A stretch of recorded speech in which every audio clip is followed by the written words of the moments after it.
दोस्तों परसों मोदी सरकार के द्वारा पबजी बैन होने के बाद में कुछ ही घंटों के अंदर ये न्यूज़ आ गई थी कि चीन को भारत में पबजी के बैन होने के कारण $14 बिलियन का नुकसान हुआ है। जो भी उनकी कंपनी है टेंसेंट, उन्हें $14 बिलियन का नुकसान हुआ है। उनके शेयर वैल्यू में भी बहुत गिरावट आई है क्योंकि पबजी के जो यूज़र्स हैं उनमें बहुत बड़ा हिस्सा 24% के करीब हिस्सा भारत के यूज़र्स का था। और अभी मैंने जो लेटेस्ट न्यूज़ पढ़ी है उसके अनुसार ये और भी बढ़ गया है उनका नुकसान। ये $34 बिलियन उनका लॉस अभी तक हो चुका है भारत में पबजी बैन होने के कारण। $34 बिलियन, ये कितना बड़ा आंकड़ा है। आप देखिए, करीब 2.5 लाख करोड़ का नुकसान चाइना को भारत में पबजी के बैन होने के कारण हुआ है। इसी वजह से जो चाइनीज़ फॉरेन मिनिस्ट्री है वो भी बड़ी कड़ी निंदा कर रहे हैं भारत के इस स्टेप की। तो कुल मिलाकर चाइना को काफ़ी बड़ा झटका लगा है पबजी के बैन होने के कारण। इसके पहले भी टिकटॉक के बैन होने के बाद भी उन्हें काफ़ी नुकसान हुआ था, पर पबजी के बाद तो और ये नुकसान बहुत ज़्यादा हुआ है। पर दोस्तों, इसका सीधा फायदा अगर किसी को होगा तो वो ऑब्वियसली भारत को ही होने वाला है, क्योंकि ये कोई छोटी इंडस्ट्री नहीं है, एक बहुत बड़ी इंडस्ट्री है, बहुत बड़ा मार्केट है जिस पर भारत अपना वर्चस्व जमा सकता है। अभी मैंने जो रिपोर्ट्स पढ़े हैं कुछ, उसके अनुसार भारत में जो गेम खेलने वाले यूज़र्स की संख्या है वो है करीब 62 करोड़ से भी ज़्यादा। 62 करोड़ से भी ज़्यादा गेमर्स है भारत में। और एक रिपोर्ट के अनुसार, अकॉर्डिंग टू गूगल KMPG, उस रिपोर्ट के अनुसार अगले वर्ष तक ये जो भारत का गेमिंग इंडस्ट्री है वो $1.1 बिलियन की होने वाली है। एक रिपोर्ट है, कुछ दूसरे रिपोर्ट्स के अनुसार ये आंकड़ा और भी बहुत ज़्यादा है। इसके अलावा एक और रिपोर्ट के अनुसार अभी भारत की जो गेमिंग इंडस्ट्री की वैल्यू है वो है $930 मिलियन, और जो अगले कुछ 2-3 वर्षों तक वो $3,500 मिलियन की ये इंडस्ट्री भारत में होने वाली है। और भी कुछ ऐसे अलग अलग रिपोर्ट्स हैं। कुल मिलाकर ये एक बहुत बड़ा मार्केट है। और अभी पबजी के बैन होने के बाद में एक स्पेस जो क्रिएट हुआ है वहाँ पर भारत अपना वर्चस्व जमा सकता है। जैसे कि देखिए, टिकटॉक के बैन होने के बाद में 50 ऐप्स आए, 50 ऐप्स। मैं तो नाम भी, मतलब ऐसे ऐसे नाम हैं, स्नैक और जोश और MX टकाटक और इंस्टाग्राम का भी आ गया। ये तो मैंने बड़े बड़े नाम आपको बताए, और भी बहुत सारे ऐसे ऐप्स हैं। और इन सब ने एक अपना अच्छा खासा यूज़र बेस भी बनाया है। किसी के 10 मिलियन डाउनलोड है, किसी के 5 मिलियन, किसी के उससे भी ज़्यादा, कम ज़्यादा, सब इस प्रकार से सब ने अपना एक अच्छा खासा यूज़र बेस भी बनाया है। वैसे मैं कोई वो उस प्रकार के कंटेंट को सपोर्ट नहीं करता, पर चलो ठीक है, टिकटॉक एक चाइनीज़ ऐप की अपेक्षा भारत के ऐप्स यूज़ कर रहे हैं लोग, चलो वहाँ तक भी ठीक है। पर ये जो गेमिंग इंडस्ट्री है, ये मार्केट इससे बहुत बड़ा है, मतलब कुछ बहुत ज़्यादा बड़ा है। जो मैंने आपको आंकड़े अभी बताए ही, ये कितना बड़ा मार्केट है, और आने वाले कुछ वर्षों में ये मार्केट और भी बड़ा होने वाला है, क्योंकि जो अभी स्मार्टफोन यूज़र्स की संख्या है वो बढ़ते ही जा रही है। हर वर्ष ये आंकड़ा और बढ़ते जाने वाला है। इंटरनेट यूज़र्स की संख्या बढ़ने वाली है। पर देखिए, जब तक इस मार्केट में पबजी से एक बहुत बड़ा प्लेयर था, तब तक भारत के जो दूसरे गेम्स है उनको इस मार्केट में अपनी जगह बना पाना बहुत मुश्किल था। इतना आसान नहीं होता इतने बड़े एक इंटरनेशनल प्लेयर को इस प्रकार से टक्कर देना, उस जगह पर, उस मार्केट में, उस कंपटीशन में अपनी जगह बनाना। पर जब अब इस पबजी को साइड कर दिया गया है तो एक बहुत बड़ा स्पेस ये क्रिएट हो गया है। इतने सारे यूज़र्स हैं खेलने वाले, तो उनको बस चाहिए कोई एक सोर्स जहाँ से वो खेल सके, और वो एक बहुत बड़ा फ़ायदा अभी इंडियन गेमिंग इंडस्ट्री को होने वाला है। और आज ही देखिए, अक्षय कुमार जी ने, उन्होंने एक फौजी नाम के गेम को उन्होंने अनाउंस किया है, और उसके पोस्टर से तो वो कूल लग रहा है। हालांकि जो सोल्जर्स उस पर दिखाए गए हैं वो एनिमेटेड तो नहीं दिखाई दे रहे, रियल सोल्जर्स के फ़ोटो शायद उन्होंने वहाँ पर यूज़ किए हैं। पर अभी चलो, कमिंग सून उन्होंने कहा है, धीरे धीरे उसको वो डेवलप कर रहे हैं, जल्दी ही लॉन्च भी करेंगे। उसका कुछ हिस्सा उससे जो भी आय होगी उसके, वो भारत के वीर ऐप में भी वो देने वाले हैं। और एक मल्टीप्लेयर गेम तो वो होगा ही, पर उसके साथ ही हमारे सोल्जर्स की जो बलिदान है उसके बारे में भी यूज़र्स को उसके बारे में पता चलेगा। तो एक बहुत बढ़िया, ये अगर एक अच्छा प्लेटफॉर्म देंगे, अच्छा यूज़र इंटरफेस देंगे, तो ऑब्वियसली एक गेम, एक बहुत बड़ा यूज़र बेस इसको मिल सकता है, इसमें कोई संदेह नहीं है।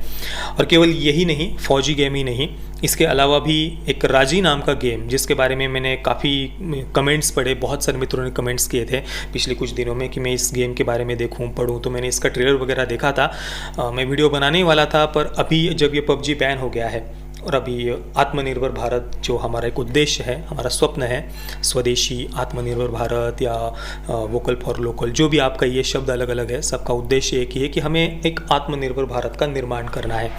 और उसके लिए ये आवश्यक है कि हर एक क्षेत्र में हमारा भारत का वर्चस्व रहे।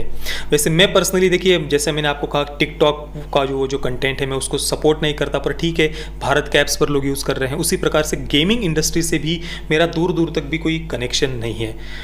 सीरियसली मैंने पिछले 3 वर्षों में शायद कोई भी गेम नहीं खेला है, मैं सच कह रहा हूँ, कोई भी गेम नहीं खेला। और 3 वर्ष पहले भी ज़्यादा से ज़्यादा टेम्पल रन, सबवे सर्फर या candy crush, farm hero saga, बस यही कुछ गेम मैंने थोड़े बहुत खेले थे, थोड़े बहुत, वो भी ज़्यादा नहीं, पर वो मैंने बंद कर दिया था फिर 3 वर्षों के बाद कि यार बहुत समय जा रहा है, अब ये वीडियोज़ बनाना, एडिट करना, मूवीज़, वेब सीरीज़ देखना, उसमें ही समय नहीं मिलता, तो गेम कहाँ से खेलूँगा।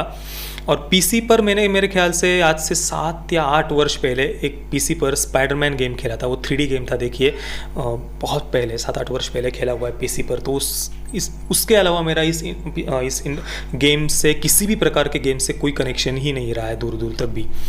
पर फिर भी चलो, हमारे इस गेमिंग इंडस्ट्री यूज़र्स है, ई स्पोर्ट्स कहिए, गेमिंग कहिए, इसके इतने सारे 62 करोड़ यूज़र्स है, और उसका फ़ायदा अगर चाइना जैसा देश लेता है और 2 दिन ही बैन होकर हो गए और उसको $34 बिलियन का नुकसान होता है, तो ये कितना बड़ा मार्केट है, आप देखिए कितना बड़ा मार्केट है।